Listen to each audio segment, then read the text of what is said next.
kuari urang timbang diri urang kuari kurang kudu timbang kejujuran jeung keadilan urang geus datang ka mana urang nuturkeun Kangjeng Nabi geus datang ka mana ngalaksanakeun syariat Kangjeng Nabi ketika ditimbang kurang bera rasa aing lamun ditimbang berat mana ya ti mata bae mata ye lobaan dipake neuleuh Quran apa lobaan dipake neuleuh TV kurang bae timbang kuari ye qada wal adli kuari cek Kangjeng Nabi timbang maneh merenung ceuli lobaan pake ngadengekeun musik apa lobaan pake ngadengekeun urayan-urayan hayo coba hayu apa lobaan ngadengekeun anu hasud ka urang anu ngomongkeun ka urang apa lobaan make ngadengekeun Al-Qur'an hadis kalam ulama timbang ku urang sorangan bari merenung kieu urang timbang ku sorangan bae hayo geura leungeun lobaan pake nyekelan naon ieu leungeun hayo sia leungeun apa nu teas-teas apa nu hipu-hipu sia leungeun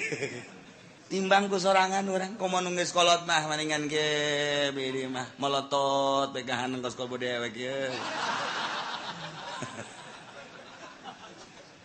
tinggal Nyi Hajina heuy mana eta mata kosong amat teu kosong teu naon ngalang layung kitu teh tuh dirinya bae lanang eta melotot kitu keur ngarenung ngaji tadi cek kiai aing ieu geus asa di akhirat bae meuh ya Hajina teu percaya karena kuari bae kalau ngomong gitu atuh sia ini bener ku sia dikitu-kitu dekeran tuh iya keur ngalamun aing di akhirat teh cek kiai ge timbang cenah amal hampura aing haji dia tukul ge hampura tah geus rada deres sakitu mah Allahumma ya rafi'ad darajat Allahumma ya rafi'ad darajat Allah rodingke urang tekan kiamat sanggeusna kiamat tiupan pertama Kangjeng malaikat Israfil alaihi salam niup jelema teh kakaler ka kidul kawetan ka kolon lulumpatan anu keur nyusu anakna dibalangkeun budak leutik keneh kakarak leumpang ge suisan kobo aki-aki mah modar di dinya geus aki-aki mah teu kudu kiamat ku ari ge titah leumpang di nu panas ge oleng gejebur sorangan mantak lamun perangnya namang ke ku Amerika ge moal ditembak moalnya na perang tutut hook senjata nembak nu kieu cek antepkeun lupat sia lupat di kieu doang moal ditembakkeun hook peluru aing geus sia budak beladik goplak nu kan bener kan paeh cenah mah geus sepeda aki-aki atuh teu kudu diangsongan senjata aki-aki mah angsongan sieni urang Lampung ayo sia kena naik paeh dulu bateung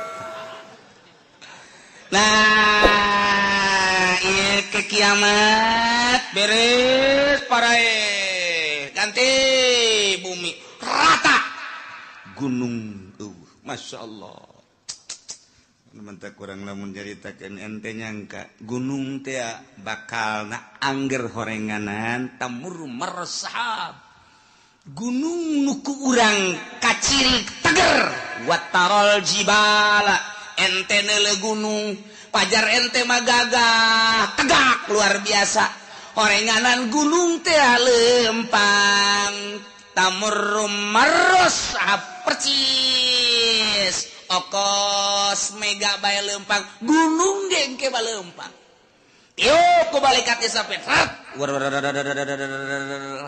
lelempangan kali kakak aju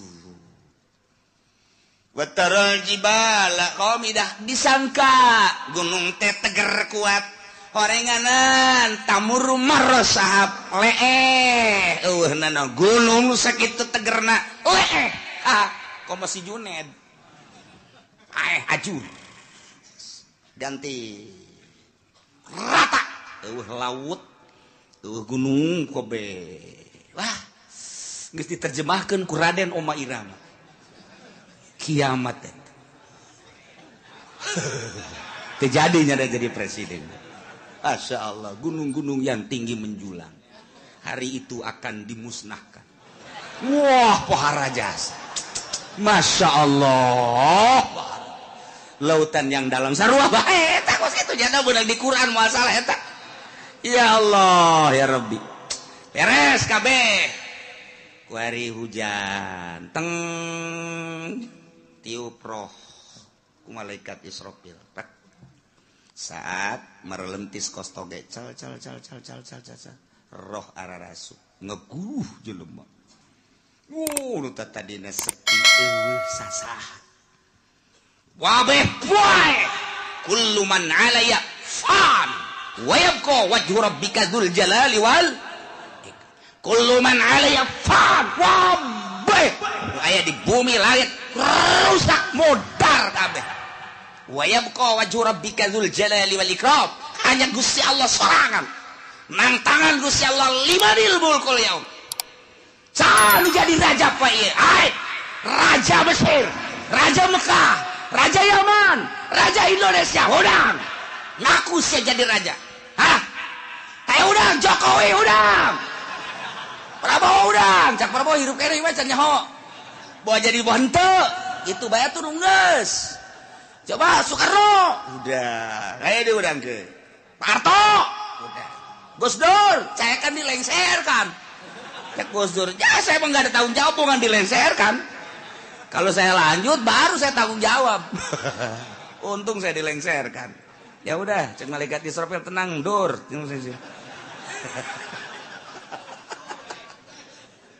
Masya Allah tantangan limanil mulkul yaum geus beres kabeh harirup giring ka mahsyar timbang amal timbanganana kos timbangan emas aya talanjuhan aya jaruman aya cecepehan cecepeh nu sabelah langit jeung bumi mun dieusikeun kadinya asup nu sabelah deui geus teu kabagian jadi kadegeun di asup ngun ku gede genana cecepeh ari nu deuk ditimbangna segede Juned leutik kan ku gede-gede amat dek ningalikeun jeung nembongkeun ka maha kuasaan jeung maha dahsyatan Gusti Allah Subhanahu wa taala. Wih, jelema dikiring di berbagai negara kabeh ka mahsyar. Di mana letak mahsyar? Letak mahsyar teh Masjidil Aqsa. Berarti di dieu boga sejarah dunia, boga sejarah di akhirat ge boga sejarah. Masya Allah karim. Iyalah. Nundek dicaritakeun rantung jelema kabeh malaikat Jibril cicing di tengah dihareup Kangjeng Nabi urang malaikat Jibril Mikail di belah katuhu Jibril Mikail Israfil belah kenca Kangjeng Nabi dihareup plek kumpulkeun ku Gusti Allah فَلَنَسْأَلَنَّ الَّذِينَ أُرْسِلَ إِلَيْهِمْ وَلَنَسْأَلَنَّ الْمُرْسَلِينَ Cek Gusti Allah aing bakal nanya alladzina ursila ilaihim ka umat-umat anu diutus para rasul ndek ditanya teh an ijabatihim ar-rusula wa amalihim fima balagahum tentang ijabah ka para rasul jeung ngamalkeun naon nu disampaikeun ku para rasul ka maranehanana masyaallah di samping umat nu bakal ditanya walanas'alannal mursalin yakin kaula nu agung bakal nanya deui ka para mursalin utusan-utusan ditanya anil iblagi tina nyampekeunana ya Allah ya Rabbi wabeh ditanya bari pertanyaan teh sabenerna mau balana kusana alaihim biilmin yakin kaula bakal nyaritakeun ka umat ka para rasul kula bakal nyaritakeun biilmin dengan kanyaho jelas nyaho wa makunna ghaibin jeung kaula teu gaib teu nyahona kabeh nyaho ngan tetep ditanya bae pan jelema ditanya teh aya nu nanya teh nyaho nu mantak nanya ge pan teu nyaho mang kaula ieu deuk ka Bandung hayu ieu jalan deuk ka Bandung jalan mana bener-bener teu nyaho berarti kaula mudik ieu milu mudik deuk ka Jawa Tengah ba deuk ka Jogja jalan ka mana lontaran loba jasa ieu itu Jogja ka belah dieu manggih deui Jogja kanan belah ditu ke manggih deui Jogja kiri bingung aing mah ieu Jogja deui belah ditu teh Jogja deui isi jalan lu mana dekat Surabaya teu nyaho nanya atawa nyana nanya Pak ieu teh kula teh dek dagang ieu cara dagang teh kumaha ieu modal da sakieu dek nu didagangkeunna ieu nyokot teh di supaya teu nyaho nanya berarti tah kula teh hayang kawin hayo hayang dek nanya bae ieu mah kira-kira kumaha ieu kula lamun kawin atuh babari modalna boga henteu ulah makahan kawin sih tuh boga modal nanya teh ya teu nyaho biasana nanya teh nyaho aya jelema nu nanya ngan aing mah sabenerna mah nyaho ngan nanya sote aing mah ngetes bae sia teh nyahoeun tante padahal mah nyaho ye kos ka budak tanya cek 2 jeung 2 sabaraha geus nyahoeun nu nanya nama ngan ieu dites 2 jeung 2 cak bapak tolol sia kudu ngabalikeun di ka aing 2 jeung 2 sabaraha cak bapak wah budak blon ieu budak muncak bapak 4 kula 4 muncak bapak 5 kula 5 aku bacak bapak bae nyaho ye nu nanya nama guru ka muridnya nu mentak nanya teh dites berarti nah aya deui nanya teh ngajejeleh boga anak minta duit dibere tah 1 juta yo meunang saminggu minta deui teh jang anu bere deui minta deui dibere deui geus ka 5 kali ka dia sia ka dia cicing sia dinya dieu hai aing geus sabaraha kali mere duit ka sia bego teu meunang tah anak atuh hitung bae ku bapak ditikem sia ku bapak goblok atuh nyahoeun bapak ge geus mere duit sabaraha kali ngah sudah dipake naon tah duit ieu sia dinya pertama sia ku aing minta dibere kadua dibere aju minta deui dibere tah aing nanya ka sia geus sabaraha kali aing abah dia mere duit ka sia teu meunang teu hitung bah teu meunang jalain kos kitu teh mah maksudna nyarekan aing lan sakali mere duit ka sia tapi ku sia teh digunakeun eta duit tuh tolol-tolol teh si otak pasang atuh menta deui si mah gawena menta malulu nyarekanan tah mah nanya tapi nyarekan go Wadi bah, yang mah boga duit, ajo minta duit separit ya mentana. Mio separit dah mio. Oh sia dibanding kemana mio, tapi pakai kusianya, nu bener tah, belikan kusia. Lamun kredit jeung cash lain deui bah, hargana. Lamun kredit sabaraha? Barakara kredit? Ngomong sia lain sari. Bahkan hese dek beli cash deh di akhir zaman mah kredit bermodel. Yahudi teh geus kos karar itu bae. Nah, belikeun. Meunang meureunnanan setengah bulan bah. Pang belikeun motor deui motor naon? Motor Mio. Anu itu ke mana? Aya mah aya bah. Ngan ieu kebutuhan aya deui bah. Bere deui. Ja aya ieu bapana ge. Duit mah eueuh bapana mah aya. Aya tah. Bere deui. Bere deui 3 kali. Budak motor kamarana nya dibeli cenah kebutuhan barang ditanyakan ternyata dijual. Oh adek abah sabaraha kali belikeun motor ka sia hah sabaraha kali pareta mah nanya nyaun jan umang meulikeun ge abah pan make nanya deuk nyarekan. Nah ieu ge sarua ye Allah teh deuk nanya ka umat atuh teh kudu ditanya ku Gusti Allah jauh nyahoeun. Ja Allah mah pangeran. Urang turun ke alam dunia Allah nyahoeun, kuari hirup dihirupan ku Allah, Allah Maha Uninga. Kemudian urang kuari ayeuna dibaya pagawean dagang berpolitik atuh Allah mah Maha Uninga. Kapae urang mah teu nyaho ira bakal pae Allah bagus nyahoeun. Kok make ditanya tuh urang ku Gusti Allah nanya dadek nyarekan ka urang. Nah, iya. Sia bakal ditanya ku Gusti Allah. Teu meunang kieu, sia ku aing pan dihirupan. Nah, ieu sia harita teh hirup. Kemudian pagawean sia waktu hirup naon bae cak Gusti padahal Allah nyaho. Cak urang teh atuh coba bae Gusti ka nyahona tumpahkeun ka dieu. Wah, dikerekem sia ku Gusti Allah. Teu meunang kos kitu nyanggakeun sadaya-daya Gusti. Pangeunan Gusti Maha Uninga. Nah, ieu bakal ditanya urang. Kabeh ditanya.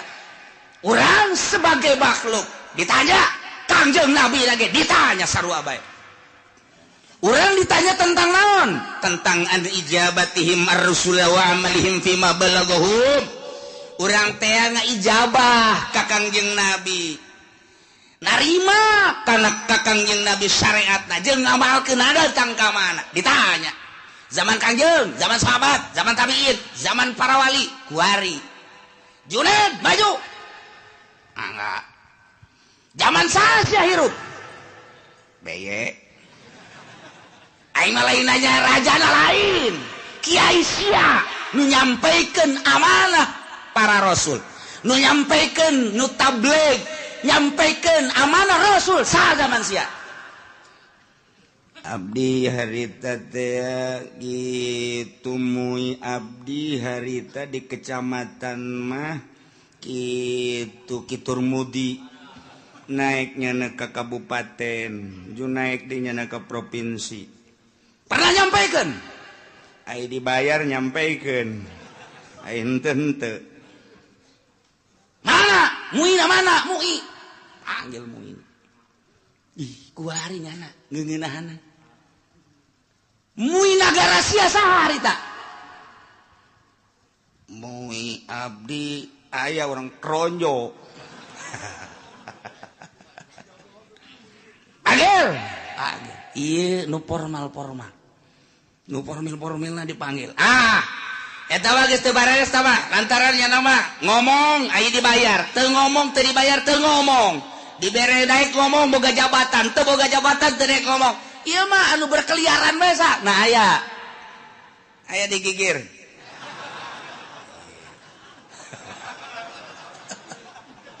disebutan di Jakarta kiai anu di kampung kiai anu pernah nyampaikeun pernah cara nyampaikeun aku mah muludan bere duit eta lah lamun teu dibere duit ngaco ulah nu eta nu asli nu nyampaikeun nu asli saha yo ayo geura budi bejakeun diangsongkeun ka hareup deui kumaha coba eta urang lamun geus dikitukeun kumaha eta dihareupeun Gusti Allah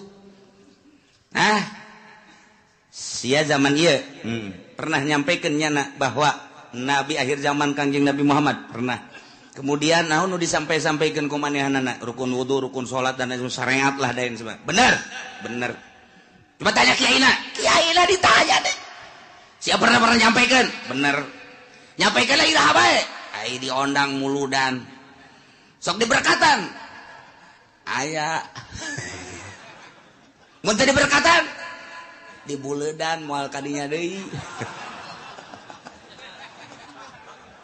wah teu beres ya aduh Masya Allah lah ieu bakal caritakeun secara global be umat bakal ditanya tentang narima syariat ti Kangjeng Nabi na nya atawa henteu aya apa henteu ditanya hai umat pernah henteu Muhammad nyampaikeun amanah ka anjeun tabligh risalah wah jelema bur kabeh ngomong aya nu pernah aya nu henteu ai Islam kabeh nyaritakeun pernah kafir mah henteu kan bela dirinya cak Nasrani teu pernah kami mah teu pernah sampai berita-berita kebenaran Muhammad teu pernah sampai Muhammad nyaritakeun tentang syariat teu pernah Nasrani Yahudi kabeh wah bangsa encek kabeh ngararomong engke mah kuari nyana baru teu beuteungna engke mah nyana di ditu pias teu pernah nyampaikeun umat kaula teu iman ge ka Gusti teu iman ge ka Muhammad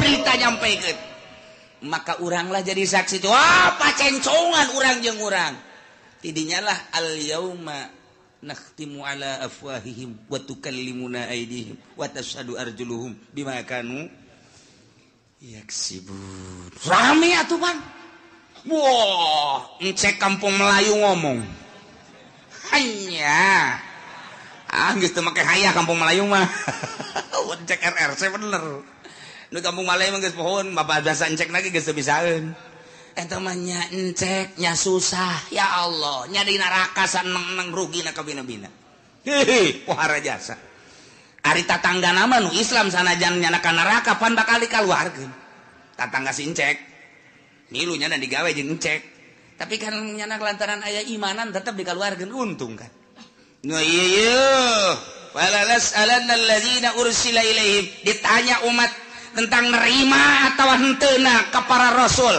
jeung sanggeus nerima ngamalkeunana macem-macem ke rame wala nas'alannal mursalin para rasul ge ditanya, Adam ditanya, Idris ditanya, Kangjeng Nabi Nuh ditanya, Kangjeng Nabi Sulaiman, Kangjeng Nabi Isa, Kangjeng Nabi Musa, Kangjeng Nabi urang ge ditanya, nyampekeun apa henteu? Masya Allah. Padahal mah Allah teh nyahun falanakusson alaihim bi'ilmin wa ma kunna ghaibin. Teu gaib nyaho ngan deuk hayang nyaho coba datang ka mana bari deuk ditaubeh di memeleh di jejele. Aya jelema anu ja abdi mah ieu hirup teh di zaman SBY kiaina harita kiai pulan abdi mah teu pernah ngadengi nyana nyampeikeun ore cok jelema teh falanakusson alaihim bi'ilmin cak Gusti Allah nyaho aing ge sia teu ngaku datang tabligur risalah melalui kiai anu siana cak Gusti Allah nu teu ngajading teu ngadenge pan aya muludan pan aya rajaban kiai ngabuka pangajian tong-tong ge datang ka songek siana nu teu daek falanakusson alaihim Allah jaritakeun neunaheun bagi kiai nu katitipan ilmu sampaikeun besingke di akhirat ditanya walanas alannal mursalin ditanya para mursalin ditanya para wali para kiai ketika urang dikahareukeun kiai anu sia di zaman anu nyampaikeun henteu kunaon sia dititapan emang teu nyampaikeun nu ngondang kunaon sia nu mata kayang diondang ieu cak ditangkal amun naon tah teu nyawa nya nambongan di ditu tah ngadeukeutan tukang sate ieu tah tuh kan ditanya kabeh umat ditanya para rasul ditanya Gusti Allah umat ditanya para wali ditanya umat ditanya kiai ditanya kabeh mana teuing ramena nah wa ma kunna ghaibin sabenerna mah atuh aing teu gaib eueuh teu kanyaho teu nyaho an iblagir rusul wal umamil khaliyah bima fi ma amilu nyaho tentang nyampaikeun para rasul nyaho pisan atuh uning pisan jeung umat-umat anu sepi tidak pengamalan nu ngamal jeung nu henteu nyaho Allah secara perinci juz'i satu persatu nyaho Gusti Allah si ieu gadenge si ieu ngamalkeun si ieu narima si ieu teu ngamalkeun si ieu narima si ieu ngamalkeun setengah si ieu narima si ieu ngamalkeun poara si ieu narima si ieu teu ngamalkeun nyaho Gusti Allah bakal dicaritakeun hiji-hiji falanakusson alaihim bi'ilmin wa ma kunna ghaibin nu gaib ya Gusti Allah Gusti Allah maha uninya nu mantak urang kuari salat ti penting teu kudu dikanyahokeun ku tatangga cukup ku Gusti Allah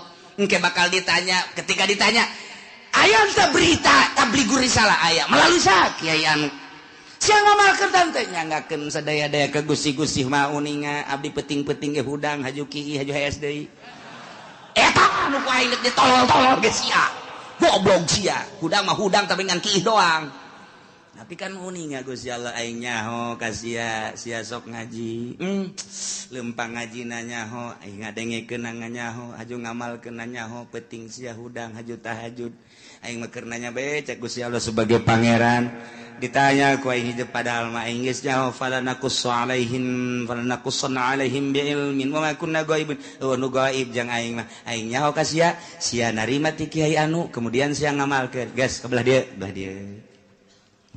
ya sia zaman sasya abdi bareng jeung si itu hirupna pernah sia ngadege urang ti kiai pernah ngamalkeun Gusti maha uninga teu kaburu Gusti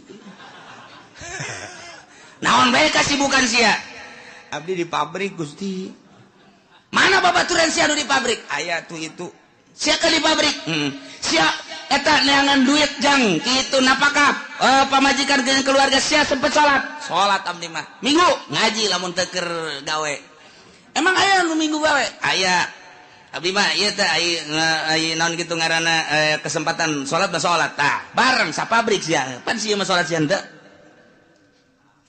nyangageun Gusti deuk kuas wa ma kunna ghaibin nu gaib nek ngomong naon sia aya dalilna tah babaturan sia mah jadi pabrik ke sapabrik bala jeung sia malah sakontrakan sangarendeng sia mah ja salat sia nu henteu nah nu matak sapabrik aya bae tah nu dibere daek salat jang dalil engke di akhirat besinya ngomong bogus sih bongan abdi mah dibere susah haju di pabrik teu kaburu salat Gusti neangan duit bae babaturan sia datangkeun ja susah sarua pas salat sia ka ditu atuh Dek lompat ka mana sia? Ayo sia. Da wakun la goibin. Waduh gaib jago sia tah mah. Dek nyarekan bae supaya kadenge ku ban sojen. Tinggal babaturan-babaturannya na waduh si itu dicarekan. Moal teu aya dicarekan.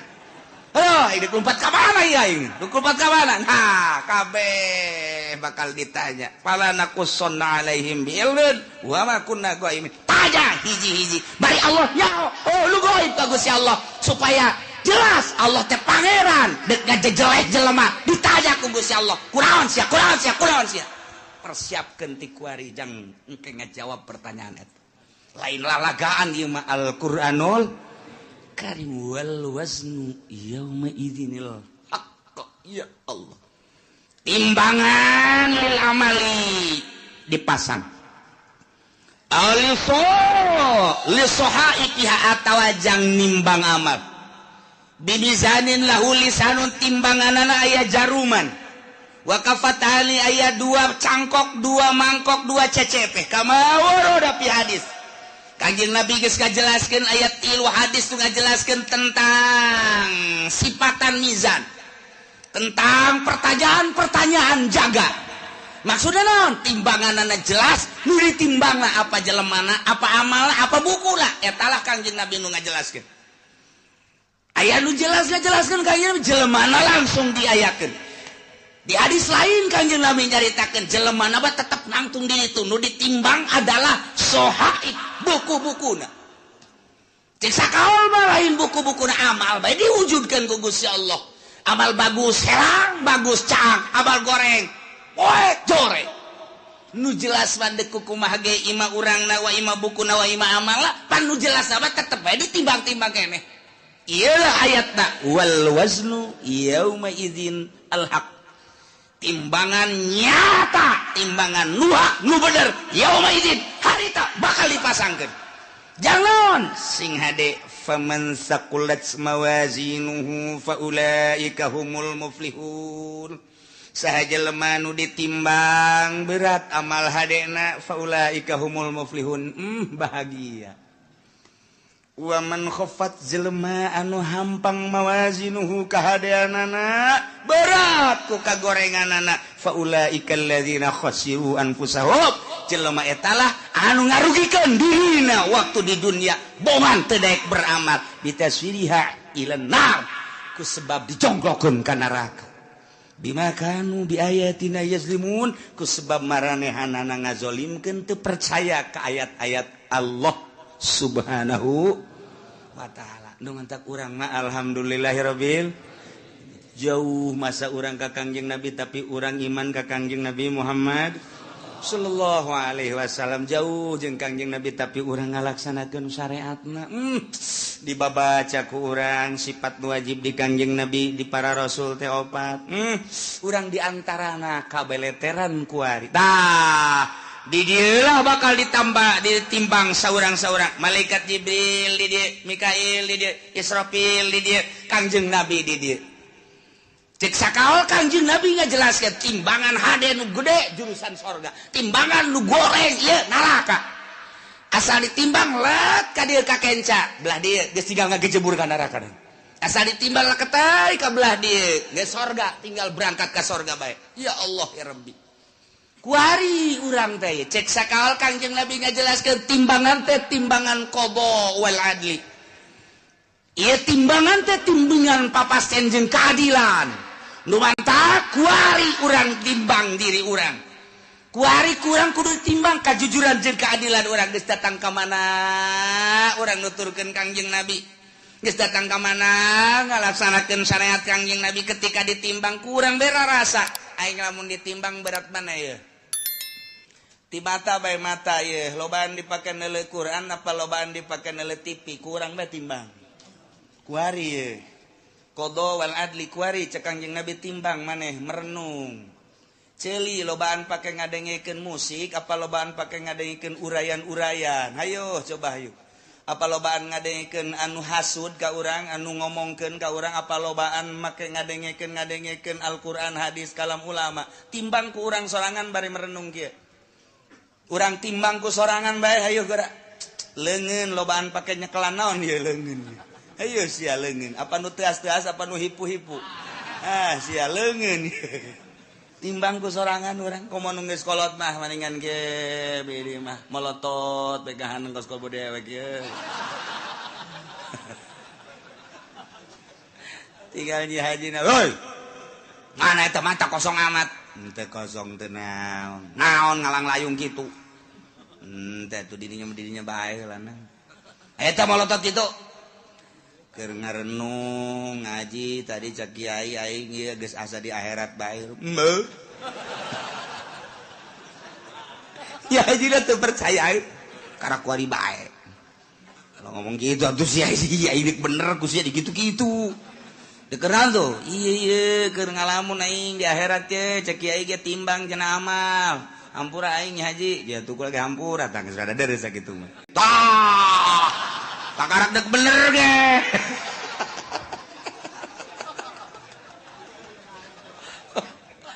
tah urang ngarenung ieu aing lamun ditimbang kuari andai kata paeh aing ge ditimbang beratan ka mana mulai orang ngurucut cai mata Gusti tibalik datang ka kuari Gusti Allah nyaritakeun kahirupan para rasul nyawa ditarohkeun jang ka Allah terus di para sahabat nyawa ditarohkeun abdi manarohkeun harta ge ku pait-pait teh di zaman para wali songo eta teh perang nyawa tarohanan orang lamun zalah ka Kudus Masya Allah jana mapan balik teh dicacag nuku urang kuari dizarahan di Kudus Sunan saha ngaranna Kudus tuh siapa jarah bae teh ngaran aju kiaina poho buku aing ge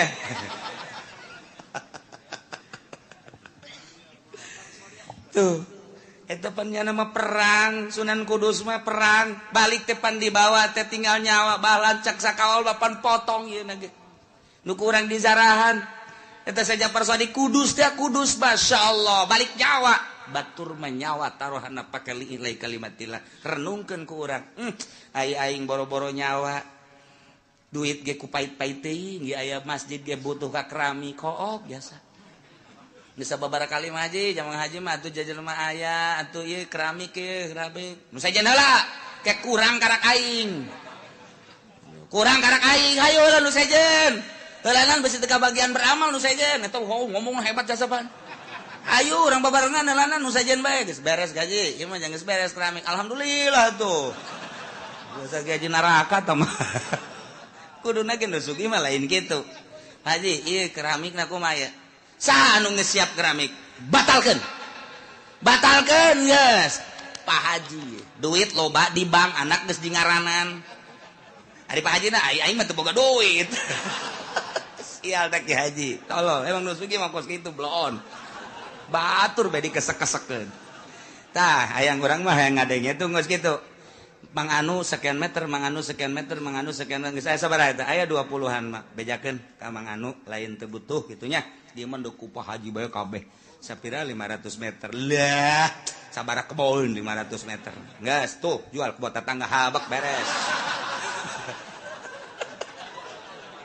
oh bener lagi Haji dasar pelit-pelit bae tah ngeunaheun urang ngadengena bejakeun gas dulu sadaya hampura ieu mah dek ditarima bae nu 1 meter 2 meter ngan ke dialihkeun ka nu sejen sebab ieu keramik ditangkes ku Pak Haji anu oh maksudna abeh teu kesel deui cek jada teh ieu mah duitna aya naon teh alhamdulillah atuh nu kami mah geus kanaonkeun bae kan ngeunaheun teh mun aya di lembur lu kos itu ieu mah henteu Pak ayo heula ke kurang aing kurangna 1 meter eta nu dimaksud ku aing aduh ya udah sugih dur-dur pet tuh kos kieu tah ilah wal waznu yauma idzinil haqq fa ulaika faman saqulat bawazna Kangjeng Nabi na di dieu maksudna naon eta Kangjeng Nabi di dinya cicing ya Allah ya Rabbi Kangjeng Nabi lain samaneh ketika ditimbang umat Kangjeng teh ti heula pan al awwalun al akhirun umat Kangjeng Nabi teh pandeurina diayakeun pangheulana ditimbangna Kangjeng Nabi di dinya sabelah Kangjeng Nabi cicing di cukang neraka jahanam Masya Allah lain lalagaan Kangjeng Nabi memang kumaha begitu ditimbang nu kadeu ku Kangjeng Nabi leket teh ka kenca Kangjeng Nabi nyekelan surat ulkoh ngaranna tek gegera dikajakeun tek naon cak Jibril ulah bomong berat antah tadina ka ditu kok jadi ka ditu salam surat leutik mah eusina la ilaha illallah muhammadur rasulullah eusina eta tah leutik jasa surat asal ketei ka ditu naon teh cak Jibril ulah long lagi yang penting selamat baik sana senang jasa orang boga Kangjeng Nabi modal gitu senang mun aya presiden nu kos gitu mantap jasa tah ya Allah ya bahkan sinar sholawat maka deuleu begitu dek ditimbang tak timbang leket teh kade maneh kadeuleu ku kaula cek Kangjeng Nabi ai tuan saha ma ahsanaka wajhaka wa ma ahsanaka khalqaka sahaya kasep amat jeung bager amat ana nabiyuka Muhammad oh ku kaula kadeuleu maneh sok maca sholawat 11 ta salat saeutik jasa cek yana aduh aing 11 baheula isinya diomongkeun di hareupeun jelema cak batu deh 11 doang geus kajeun 11 ge lantaran saya istiqomah geus begitu ditimbang tek teundeunan sholawat ka dieu oh 11 bae kuat ka salamet tas salat 11 nyana nanya heula masana wajhaka kasep amat tuan saha jeung tita tadi tutulung bae ana nabiyuka Muhammadun oh pohara ieu kaciri ta nu sok maca sholawat mah ku Kangjeng Nabi kaciri sidar sholawat tah geus disalabat-salabatkeun mantap ku ari ulah-ulah cicingeun geus kolot poe Jumat geus jam 10 ka masjidna teu bisa jam 9 mah teangan didinya tihang jang nyalande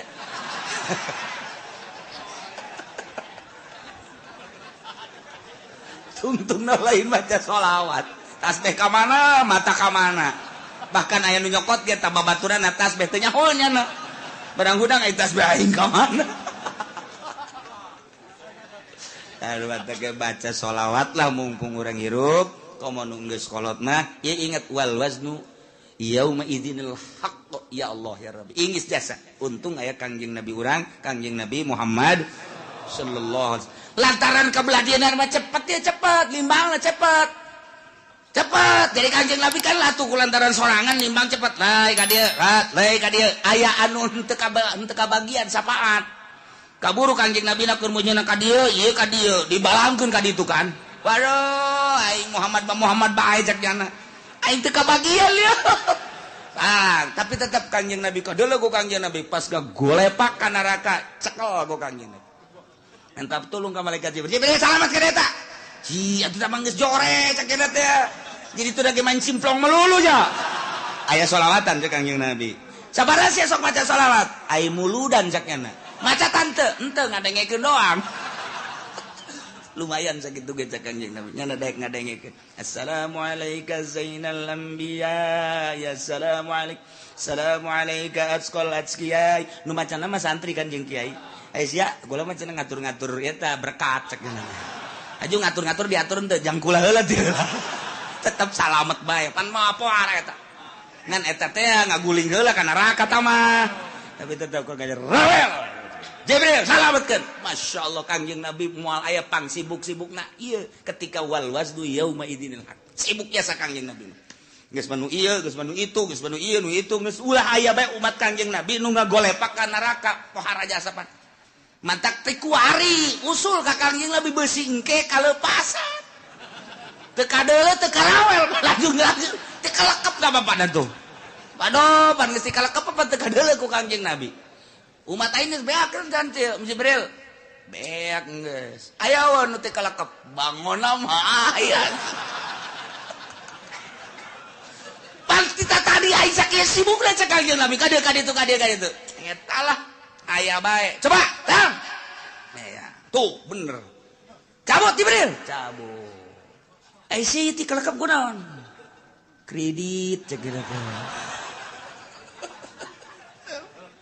lu batak ketik wari urang lobakeun maca sholawat ka Kangjeng Nabi Muhammad sallallahu alaihi wasallam apalkeun ayat ieu mah ieu jang supaya urang merenung wal waznu ari timbangan yauma izin nalika dipertanyakeun umat jeung para nabi yakni yaumal qiyamah al haqu timbangan nu jelas nu hak nu nyata bakal dipasangkeun urang bakal ditimbang ima urangna langsung wa ima amalna wa ima bukuna nu bakal ditimbang nu jelas deuk mamana ge pasti ditimbang tah ke dajjal lah turun wah kaunggal nagaranya nama hiber dajjal mah jelema hayang emas cokot batu asal siap percaya aing pangeran di mana negara daerah lu eueuh cai aing datang ka dieu tepak doang nya timbul wah cai culcer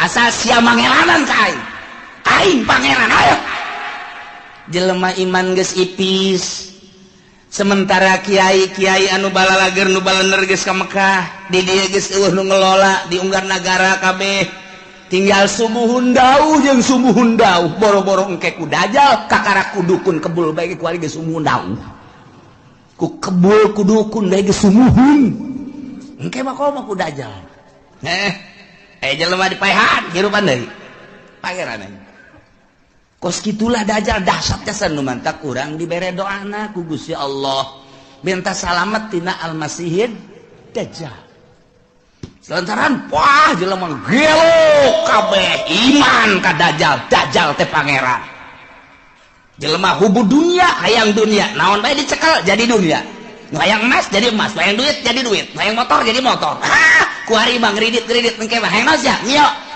mio datang de sia naon hayang Avanza berem Avanza ngajogrog sia hayang naon ieu mah cenah hayang hartop aya tuh di ditu tuh aya los cokot ku sia tuh hartop teu leumpang hakina rusak atuh geus bacem hayo sih hayang awe watu jelema ngagarak eta lah nomor kahiji dajjal nomor kedua setelah dajjal nuzul Isa turun kangjeng Nabi Isa ngan aya anu nyaritakeun memeh dajjal ieu adalah Imam Mahdi heula geus teu kuat kabeh ngadoa Gusti minta diturunkeun Imam Mahdi aya jelema kasep kemudian salat teureun-eureun Allahu Akbar pas di makom Ibrahim Allahu Akbar nu wani ngaganggu urang Arabna urang mamana ge ku harismana ku kasepna gagahna Allahu Akbar teureun-eureun salat bae sapoe dua poe tilu poe mulai suara-suara aya nu kasep salat bae di dinya wah mulai diperhatikeun wah ieu tanda-tanda ieu bener dajjal kakarak begitu mana salam dicekel ditanya manis bu teu daek ngajawab sangaran teu daek ngajawab kabeh nyebutkeun ente dajjal ente Mahdi teu daek kakarak make subuh wallah ente Mahdi kakarak wah ditangkeu perjuangkan Mahdi ilah Mahdi nu bakal jadi kesatria eta bakal nu istimewa mah berjuang melalui Imam Mahdi mantap kuari geus loba tuh di Cikupa aya Mahdi hiji tapi tukang main gapleh teh mah di Bojong Mahdi hiji teman niruan sendal bae deui si Mahdi macam-macam Mahdi terus dajjal eleh ku dajjal maka segeralah nuzulu Isa turun kangjeng Nabi Isa alaihis salam dibantulah kangjeng Nabi Isa kusaha ku ashabul kahfi nu ayeuna di Yordania nu kamari kuring sadayana zarah ka ditu gila ashabul kahfi wah buuk ngarundai ka handap lantaran besar bararebu tahun atuh di zaman Raja Dikianus datang ka ayeuna kuku para ranjangnya halis muna panjang nuantak besi aya di mana bae lubukna panjang wah iya ashabul kahfi kajen kuku mah sing hade ulah dibaturan sing hade juri ieu mah ieu turun di Gunung Karang masalah ini wah gararaga muksal bina tamlikho zunwanus martunus saribunus palyastatiunus ngirta ieu tentara-tentara Allah anu bakal bareng jeung kangjeng Nabi Isa alaihis Dajjal diudang ku Kangjeng Nabi Isa. Umpat ka mana? Diudang terus. Eleh lah ku Kangjeng Nabi Isa. Kangjeng Nabi Isa dakwah dirinya. Masya Allah istimewa jasa. Terus Kangjeng Nabi Isa dakwah. Saha nu nyaritakeun bahwa kula pangeran batil. Bohong, goblok cak Kangjeng Nabi Isa. Kula mah sakadar utusan Allah. Mata kurang lamun nyaritakeun kos kitu teh jelas kunaon ku ari pangeranan. Mantak pada tahun 300 sekian musyawarah konsili disebutna mun baheula konsili mun di urang mah muktamar para penggede. Begitu muktamar ngejelaskeun ieu teh untuk memutuskan apa Isa itu adalah Tuhan. Jadi dituhankeunana teh ku uskup-uskup eta teh hasil konsili. Jadi berarti hasil musyawarah. Jadi nganuhankeun pangeran ngamangerankeun ka Kangjeng Nabi Isa teh adalah pada tahun 360 sekian ta eta teh meunang hasil muktamar. Jadi masyarakat supaya nyaho bahwa pangeran teh Isa hasil muktamar disebutna konsili keblon. Aya pangeran urang pangerankeun ju. Ayo geus urang pangeran mantap aya sababaraha muktamar anu hadir di dinya henteu milu ngamangerankeun ka Isa dibunuh pan. Dibunuh eta tetap Isa pangeran. Jadilah datang ka kuari Tritunggal. Engke Kangjeng Nabi Isa marah. Saha nu ngajadikeun aing pangeran? Aing mah rasul. Anu kuari ngajalankeun syariat Muhammad. Aku aya jeung Kangjeng Nabi urang. Mulai malah kawin Kangjeng Nabi Isa pan baheula teu kawin, da ieu kuari mah kawin ke bakalna turun ka dunia, nyana dakwah terus. Jelema istimewa kabeh iman. Nyana kawin ngan teu lila Kangjeng Nabi Isa diangkat deh maot Kangjeng Nabi Isa. Mulai kacau deui dinya ngan nu baragus geus mulai ku Gusti Allah langsung aya angin seger asal ngambe angin eta pae asal ngambang itu maut nu ibadah ke Allah marah maut ya Allah ya Rabbi tinggal Cameron bakukul geus luar biasa bakukul deui belah tidinya turunlah Ya'juj wa Ma'juj. Urang lamun nyarita dina Al-Qur'an aya Ya'juj wa Ma'juj anu dibendung ku kitu Zulkarnain. Urang mun maca surat Kahfi aya. Ke dihareup bakal dongeng Ya'juj wa Ma'juj nu Kangjeng Nabi waktu Kangjeng Nabi tas Isra ningali bendungan imam kitu raja tersebut ieu geus sagede kieu tah.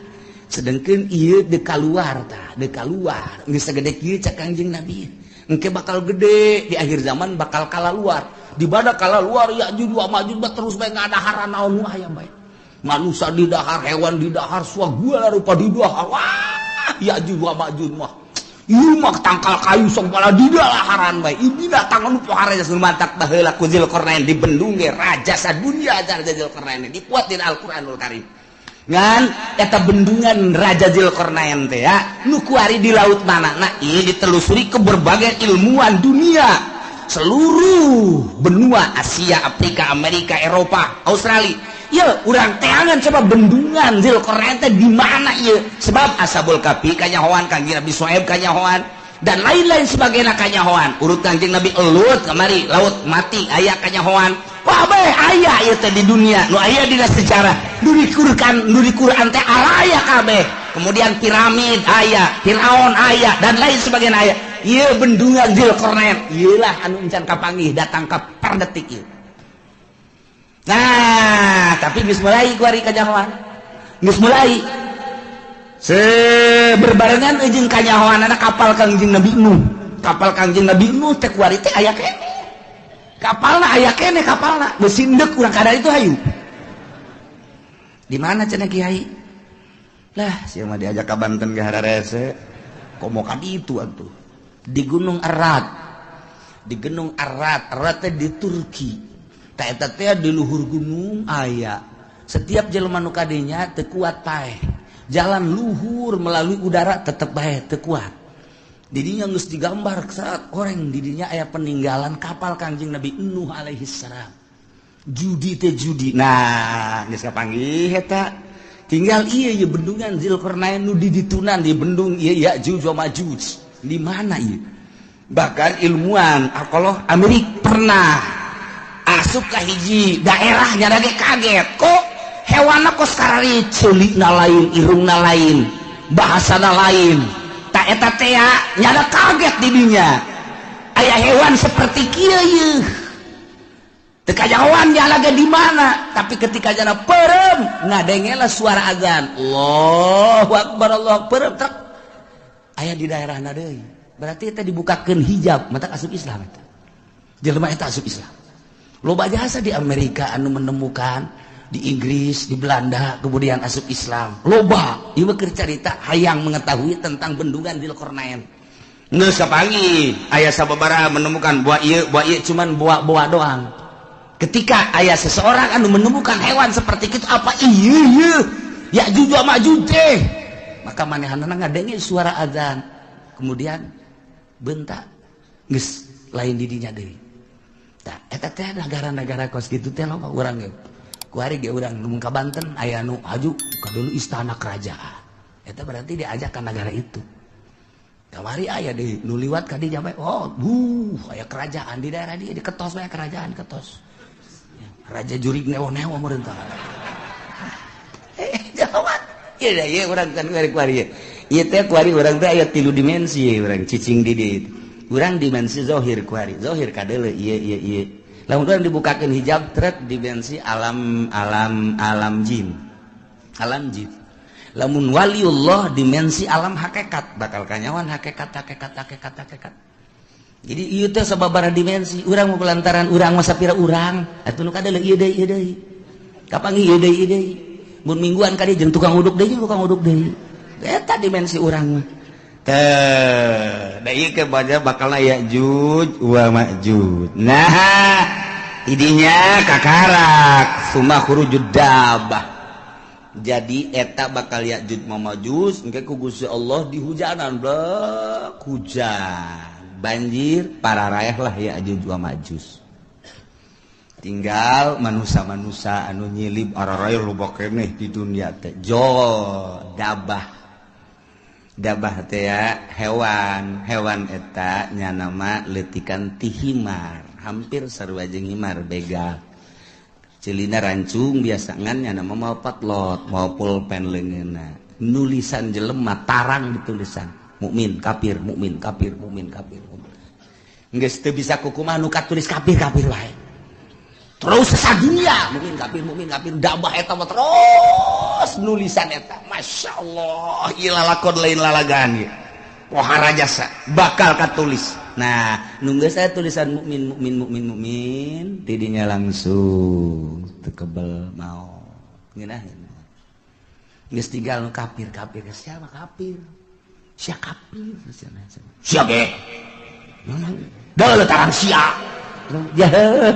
sia kafir sia ge atuh kafir kabeh tah tidinya mah geus kafir engke mah bakalna awewe loba jasa lalaki kurang tak engke bakal lalaki diudag-udag ku awewe datang kelai katangkal kalapa kiih-kiihna ge dilamotan ku awewe ku eueuhna lalaki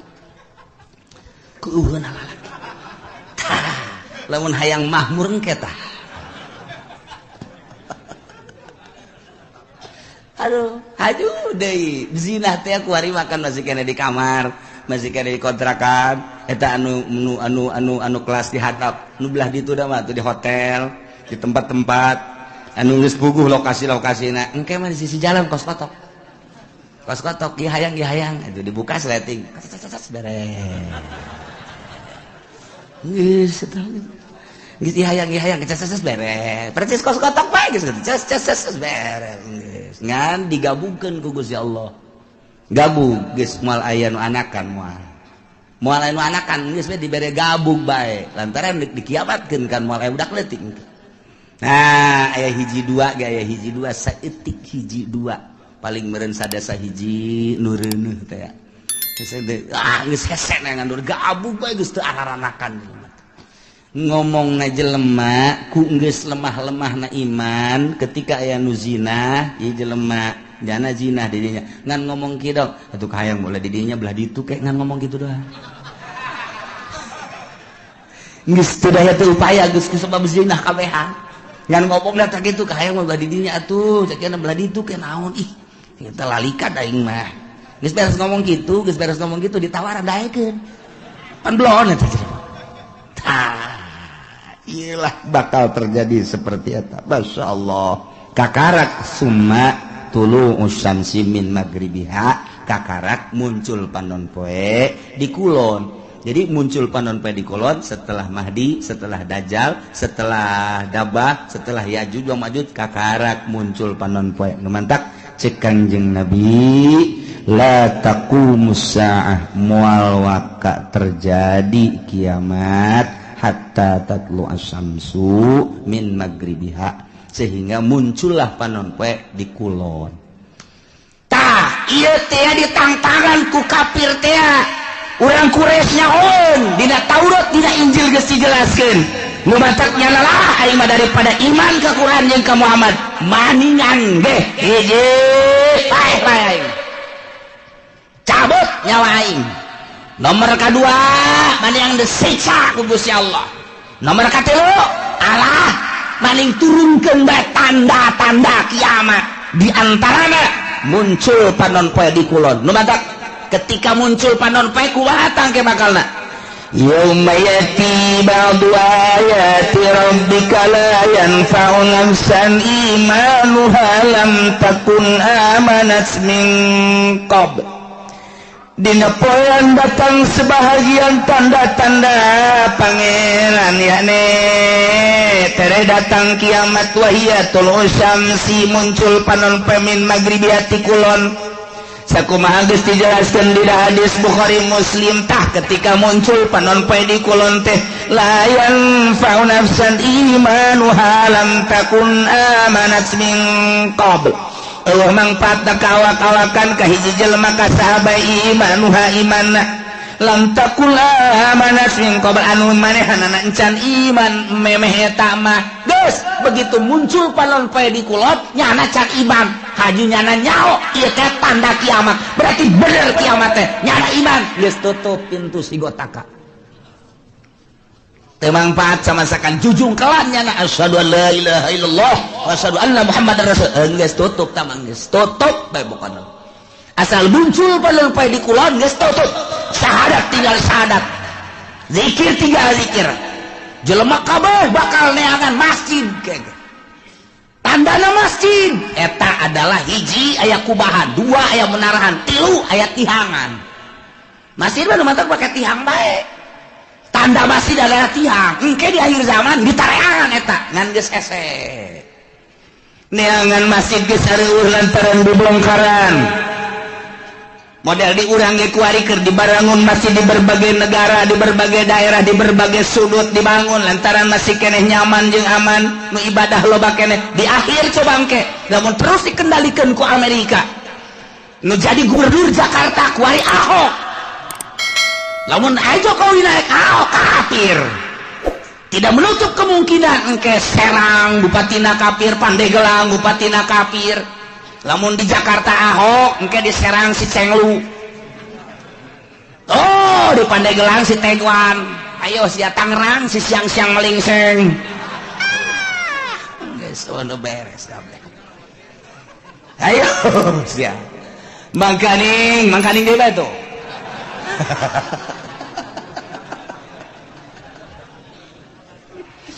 Lipo keur dibangun BSD dan lain sebagainya bang didinya lah aya pusat-pusat kegiatan-kegiatan kafir nu geus kanyahoan bae kapan dinasa baheula teh didinya teh aya senjata nu sakitu loba anak deuk nanaon eta teh si Haryati Haryati teh saha hah sakar ngaranna nu boga nasa anu ditangkep teh pan sia nyaho pan babaturan sia Hartati tepat loba senjata didinya ente mah teu nyaho mantak dirahasiakeun ku pemerintah bongkar waduh aya naon ieu sementara di Jakarta kuari gedung kedubes 12 tingkat Amerika jang naon eta lamun lain boga cita-cita nu teu hade emang kumaha gitu ieu teh dekristenisasi anu lain lalagan.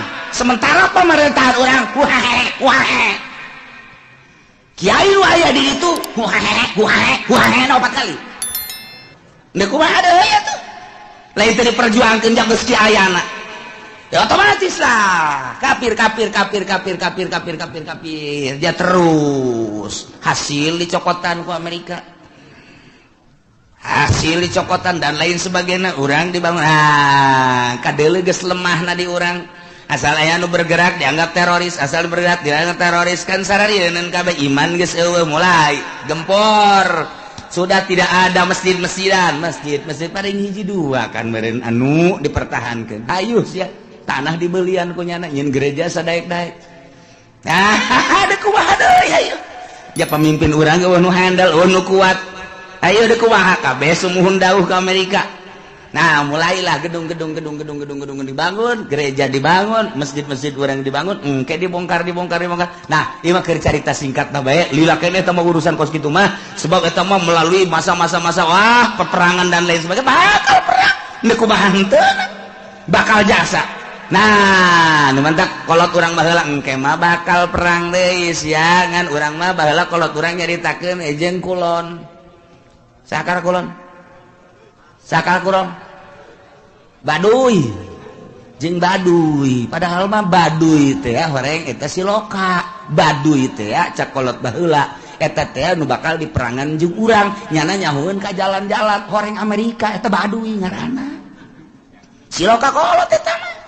Ya atuh perang jeung baduy malah sabira baduy. Nah tuh horenganan cak kolot baheula tong ke mah baduy terus kau nggak lembur nuluan jalan orang dongeng menjeng kolot kos gitu engke bakal orang diperangan. Waduh baduy usahawan horeng Amerika ku ari teh geus boga satelitnya na urang leumpang ka mana we ngising ka mana we geus kanyahoan satelit Amerika teh geus kieu bae nang haye sia jepeni deuk ka mana lompat sia haye ditembak sia ku aing ngan cak Amerika moal ditembak paeh ti heula ge satelit geus kieu bae hayo coba.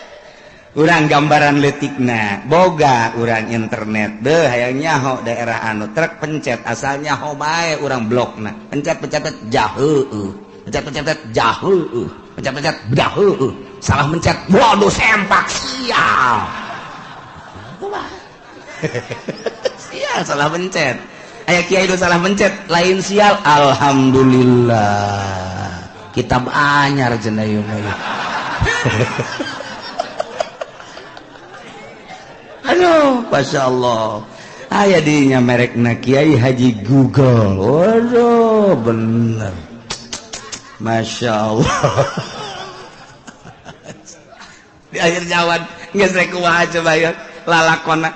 Nah, engke begitu muncul panon poe di kulon, kakara kabeh maca syahadat neangan masjid. Masjid geus eueuh, lantaran ciri masjid teh aya kubahan aya menarahan jeung aya tihangan. Kuari masjid geus teu make tihang, geus mulai kan kuari ge masjid teu make tihang. Masjid mah make tihang minimal 4. Kuari geus teu make tihang, geus teu make. Wah, cenah geus. Eta bahkan aula nu kos itu mah.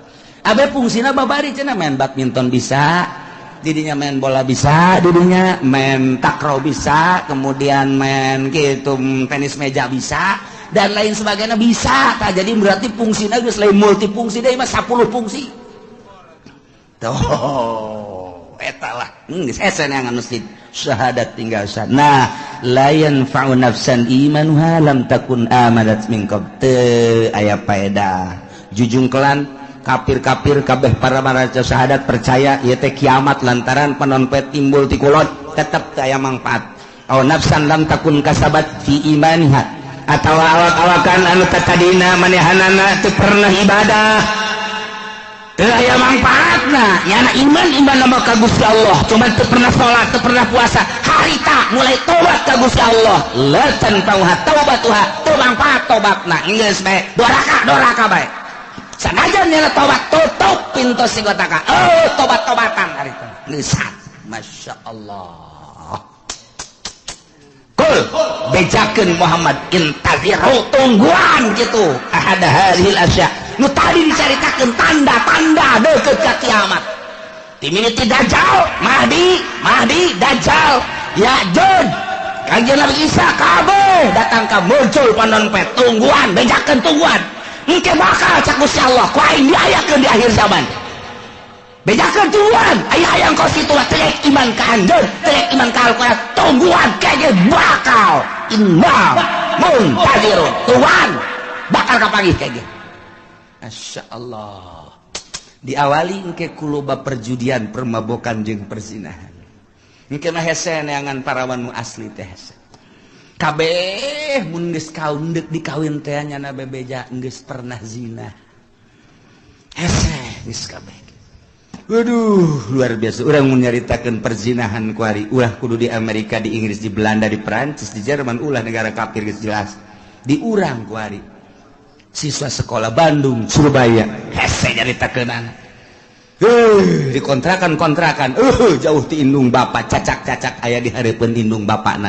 nu ditalingakeun si hades ya reuneuh bae komo jauh ti indung bapakna iman kurang duit kurang deui jang mayarkeun kontrakan atuh bandang karak nah kumaha deui kenapa bandang karak atuh ieu saya yang penting ada yang bayarin kontrakan sakeun teh enggak bagus gitu kececes beres eta ya kececesan segala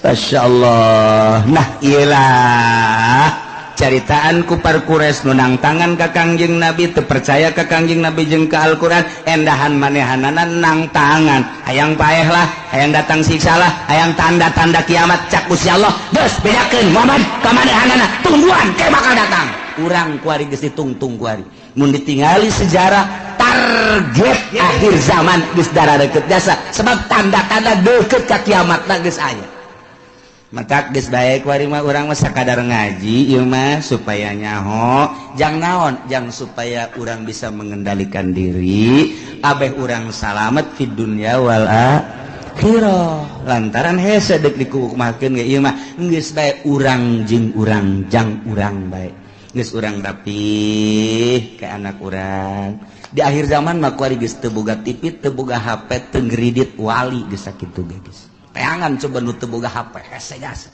aya cenah kulah teu boga kiai bener sia leungit can meuli deui lawan bangga mah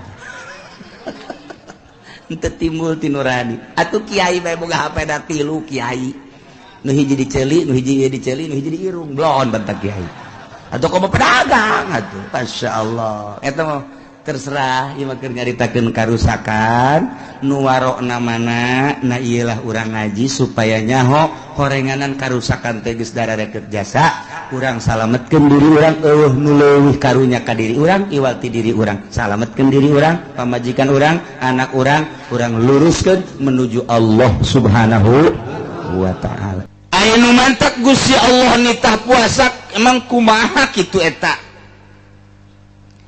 nu mantak Gusti Allah nitah puasa lantaran ieu manusia titah deukeut ka Gusti sebab cak Gusti Allah aing nyieun sia supaya dedeketan jeung aing ke di akhirat mun sia deukeut jeung aing ku aing dibere tempat nu indah dibere tempat anu mulia dibere tempat sebagai penghargaan deukeut da anjeun ka kaula sorga di mana anjeun jauh ka kaula ku kaula bakal dibere tempat di neraka sakitu janjian nu mantak Kangjeng Nabi tugasna basyirau wa nadhira hiji ngabubungah sorga dua nadhirun nyingsenan neraka sakitu bae geus tugas kiai geus sebagai warasatul anbiya sakitu bae tuturkeun Kangjeng Nabi lamun Kangjeng Nabi dibere tugas basyirau wa nadhira atuh kiai nage kuari sebagai warasatul anbiya kudu basyirau wa nadhira dudukeun di jalan surga ieu di jalan neraka ieu golkar ieu udah itu dulu ulah sembarangan babagi tugas kiai tugasna corong Al-Qur'an pemerintah tugasna corong Amerika sakitu bae geus teu bisa diganggu gugat sama di Indonesia mah asal lu jadi pamarentah nyana kepanjangan beung Amerika. Kepanjangan sungut bule. Kiai mun mimilu kadinya sarua min jumlati Amerik. Sarua bae hese-hese tah. Jadi ngaji mantek mah kos kitu teh kudu dicaritakeun kulun pa badun kulun palesa badun kulun palesa. Teu kudu buktikeun bae kos kitu. Ulah nyaritakeun mantek-mantek bari nyana henteu bermantek. Palu kuduna teh mah. Teu nyimpul geus. Corong Quran kiai mah. Corong hadis, corong ulama, eta kiai. Ulah jadi corong Amerika, mun geus jadi corong Amerika, boga mobil di dunia nama, di akhirat dikerekep sia ku malaikat. Ji, ulah sambarangan huahe naik Avanza sia. Deulekeun ka dituna emang kumaha sakumaha sih ngeunahna Avanza. Di akhirat dibeulem naonan gara-gara jadi corong. Golkar si Amerika di bawah.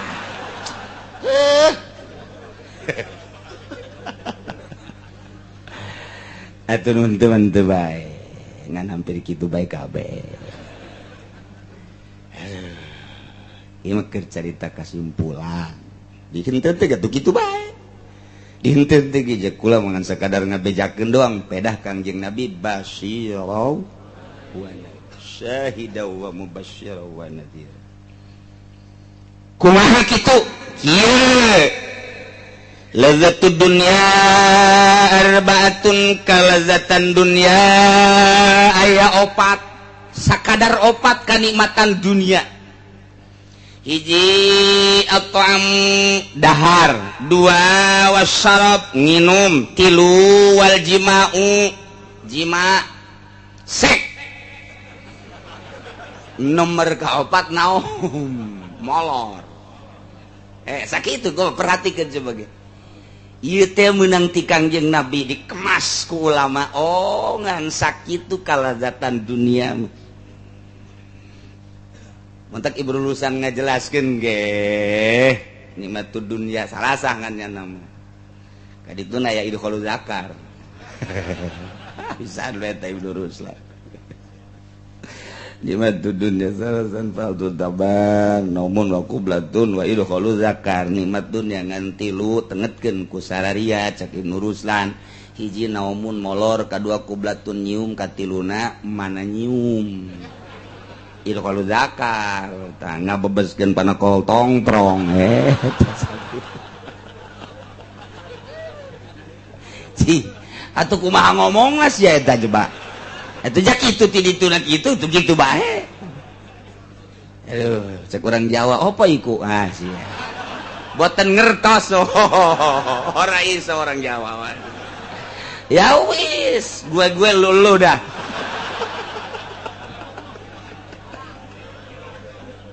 Apa iku cenah? Aduh, Masya Allah. Emang orang Jawa mah pikasirian bae.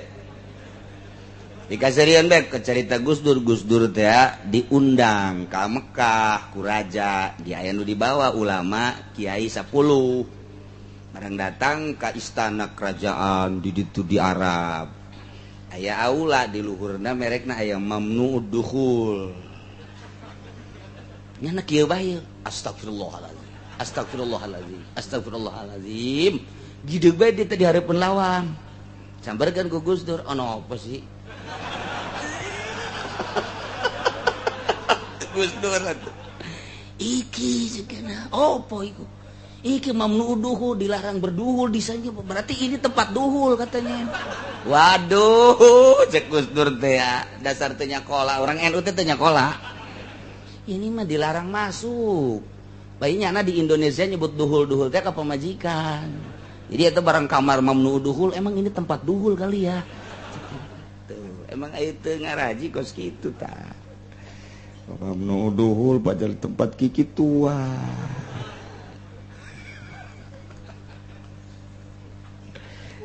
Nah, hiji dahar, dua nginum, artina to'am teh kadaharan. timimiti dahar berikut bubuahanana. Nomor kedua inuman, nomor katilu jiman, nomor kaopat ieu adalah sare. Jelema asal geus teu ngeunah dahar, gas gada siap-siap ngameteran taneuh 1,5 meter. Oh 2 meter. Teu ngeunah nginum kitu keneh bae. Di mana-mana geus teu kuat jima, geus. Moal kebal deui. Komo, aduh cenah kiai geus 4 peting teh teu bisa es. Kunaon emang? Wallahu alam. Atuh geus ieu mamere bae caingan geura siap-siap bae ka ditu. Nek ngarendeng jeung abah apa jeung emak. Opat eta. Nah, ternyata begitu diteliti fa innaha hijabun lil abdi anillah. Nu opat eta karena kalazatan dunia jadi hahalang terhadap manusia, terhadap hamba, terhadap jelema tidak deket ke Allah. Nu opat eta ngahalangan deket ke Allah. Jelema loba dahar jauh jeung Allah, loba nginum jauh jeung Allah. Eta mah deketna jeung kebobule. Nomor katilu jima jauh jeung Allah. Nomor kaopat naom ieu pertama loba molor teh atuh jauh jeung Allah. Boro-boro jeung Allah atuh jeung dulurna ge jauh. Jeung atuh dulurna nanyakeun ka mana si eta? Hees. Aduh aing mah boro jeung Allah. Jeung dulurna jauh, jeung babaturanna teh jauh. Ieu molor. Nah ieu hijabun lil abdi anillah. Numandat wa idza furida shaumu syahran ala wa idzan furida shaumu syahran ala Muhammadin wa ummati. Kulantaran eta nu opat teh jadi hahalang terhadap hamba ka Gusti Allah. Allah mardukeun puasa ka Kangjeng Nabi jeung umatna tina sataun sabulan supaya ngarasa deket jeung Gusti Allah Subhanahu wa ta'ala. Urang di bulan Ramadan mah darekeut dasana ka Gusti. Insyaallah salaki bager ka pamajikan. Pamajikan bager ka salaki. Eta Ramadan teh kos kitu teh. Ka anak bager, ka tetangga bager, anu boga mere, nu teu boga menta bager ngaranna. Insyaallah, insyaallah. Istimewa jasa. Ya Allah, ya Allah. Hiji. Nomor kaduana hikmah tidak dipardukeun puasa 30 poe. Nu mantak ieu puasa 30 poe atawa sabulan. Kunaon emang? Ieu sasakalana. Inna abana Adam alaihi salatu wassalam, sanyana Kangjeng Nabi Adam bapa urang kabehan alaihi salatu wassalam lama akala begitu anjeunna ngadahar buah khuldi nu dilarang ku Gusti Allah, langsung ku Gusti Allah ditegur bakia min jawfihi miqdara salasina yauman, di jero beuteung nyesa 30 poe. Ya Adam, bet, hei Adam, turun maneh. Eta teh akan dilarang, teu meunang di deketan, teu meunang di dahar, ku anjeun dirobak, turun. Turunlah Kangjeng Nabi Adam. Nu dibawa ku Kangjeng Nabi Adam ti langit ti sorga opat. Nomor kahiji daun. Sebab pakaian eta kabeh kena dicopot ngan ampok-ampok doang. Nomor kedua kulit, iyalah nu pake beber ampok-ampok. Nomor katilu aya madu sacakslak dibawa ku Kangjeng Nabi Adam. Nomor kaopatna ieu adalah getah ambar. Opat Kangjeng Nabi Adam mawa ka dunia. Gitulah dongeng Kangjeng Nabi Adam. Langsung turun di India, ngusruk Kangjeng Nabi Adam sujud. Sanggasa sujud ku Gusti Allah diantepkeun bae satungtung eta buah nu aya di beuteung aya keneh. Beak-beak 30 poe. Eueuh 30 poe. Ya Adam irfa. Hei Adam, tanggah. dihampura dosa saenggeus teh kahitutkeun kaisingkeun kahitutkeun kaisingkeun 30 poe ka 40 poena bersih maka Kangjeng Nabi Adam diterima tobatna.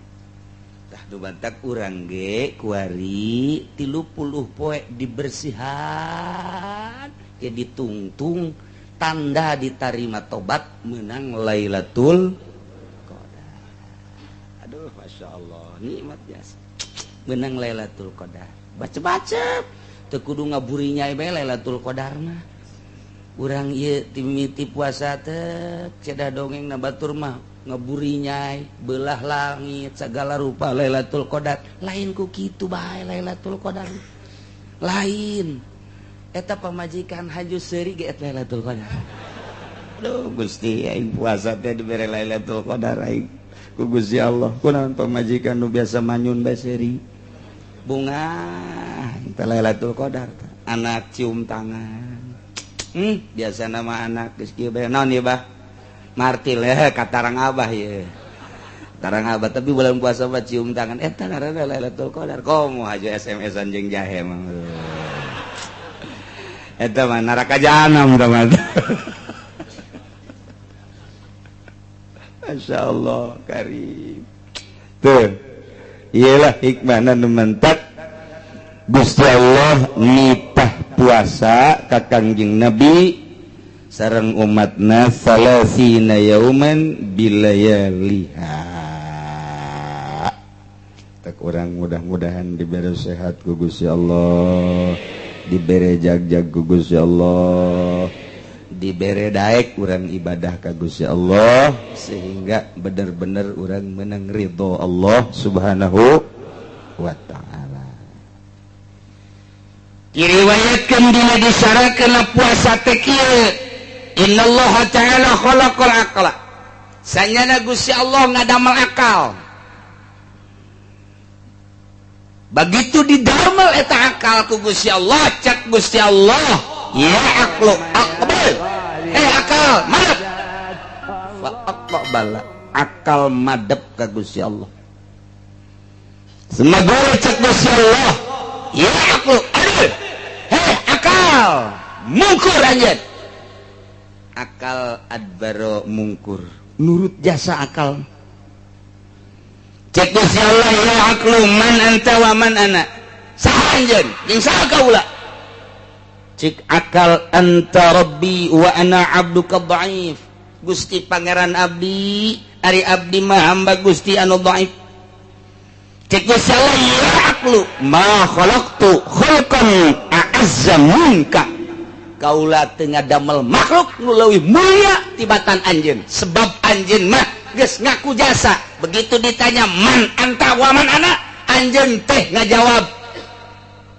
anta rabbi wa ana abduka dhaif istimewa akal mah nyaho posisi eta akal nyaho tempat eta akal beres yes maneh ku kaula didamel makhluk nu pangmulia-mulyana cicing maneh akal bakal diterapkeun di manusia maneh akal yasukeun ka manusia-manusia ne urang ieu aya akalan nyaho posisi akal memang kumaha kitu akal nu sampurna teh nyaho posisi kumaha nyaho posisina mun kopiah dipake di luhur ku akal kan sapatu dipake di dieu di handap hiji waktu sapatu dikahulukeun kopiah dikasukukeun wah akalan wah akalan teh geus kitu ngaranna pamajikan ku urang dihormat pamajikan urang ka urang ngahormat akal hiji waktu pemajikan urang ku urang ditoler-toler aya rangdang ora ku urang dimulyakeun haji kurang akal atau luhur teh teu akal kitu bae terus beres Gusti Allah ngadamel akal summa khalaqallahu nafsa Gusti Allah ngadamel nafsu kuari baqala lah cak Gusti Allah akbil nafsu mana panjen falam tujib begitu digerokeun sia nafsu tali akbil ka dieu maneh ka dieu menghadap tetep bae nafsu ngabuageun bae ngabuageun eta bahasa hebat ngabuageun geus pohara jasa tangga baget jadi gak baget batu geus teu robah saeutik-eutik acan atuh cicing bae Masya Allah sumagala laha tuluy ngomong deui Gusti Allah aya nafsu tali ka dieu tetep bae falam tujib ngabuageun bandel teu daek madep ka Gusti Allah jeung teu daek nembalan-nembalan acan iyalah nafsu. Ada satu mana di dunia baik tapi ditanya cek Gusti Allah. Sumagala laha man anta wa man ana nafsu. Saha anjeun? Saha kaula? Jawab. Faqalat ana wa anta. Tuh kula mah kula, Gusti mah Gusti. Wah, eta kakarak dijieun we geus kos kitu nafsu tah. Geus babagi jeung Gusti Allah teh. Ya Allah, ya Rabbi, iyalah nafsu. Namantak fa'adzabaha binari jahannama mi'ata sanatin lantaran kakarak dijieun ge geus buang kawalah nafsu mah ku Gusti Allah langsung di ka neraka jahanamkeun 100 tahun digodog ta nafsu teh digolotrokeun nafsu 100 tahun di neraka jahanam geus digodog 100 tahun summa akhrajaha kakarak dikaluarkeun eta nafsu tanya deui ku Gusti Allah nafsu man anta waman ana saha anjeun saha kaula kakarak pajabat sunya na ngajawab bari leuleus Gusti ana-ana wa anta geus digodog 100 tahun masih ana-ana wa anta kene bae ieu bangka warajasa nafsu mah masyaallah pohara jasa teu bisa digodog ku seuneu. Nah, cek Gusti Allah coba dek dilunakeun ieu nafsu teh ye. Summa ja'alaha finaril jumi atasana. Kuari make seuneu lapar nafsu. Digodog make seuneuna lain nari jahanam tapi make naril ju kena lapar. Ieu diulah itu diulah, ieu diulah itu diulah, ieu dipegung, diantepkeun nafsu teh kena mandiri sorangan bae. Kakarak eta nafsu ngolemprah geus cicing bae tungkul bae eta nafsu tadina mah tanggah bae ana-ana wa anta eta nafsu tanggah bae barang dilaparan dibere dahar henteu dibere nginum henteu nafsu ya wewe dibelokeun ku Gusti Allah cicing bae maneh mah maneh bae nafsu coba jadi kahayang teh aku ari dipuasakeun kuari kahayang nate diturutkeun kakarak ditanya ku Gusti ya nafsu man anta wa manana saha anjeun saha kaula kakarak fa aqarat cek nafsu inni abduka wa anta rabbu kaula hamba Gusti pangeran cek Allah teh orenganan maneh mah supaya ngaku ka aing pangeran teh oreng kudu dikosongan beuteung sia nafsu geus atuh kuari mah kieu bae lah wajaballahu alaihi wasallam bisabab dzalik manusa ku aing deuk dititah puasa supaya lunak nafsu nu aya di diri manusa tah kitulah numantak urang titah puasa teh aya nafsu geus di jero puasa ieu nafsu urang teh ulah dikepar bae ulah dikepar bae lempang na bonteng suri geus ngalirik we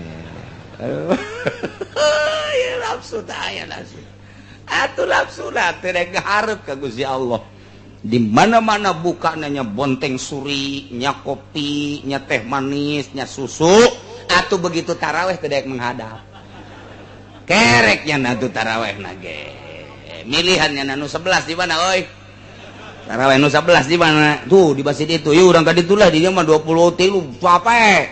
Neangan nu 13, neangan nu 11. Barang datang ka ditu geussan. Geus alhamdulillah. Nafsu gara-gara bonteng suri tah.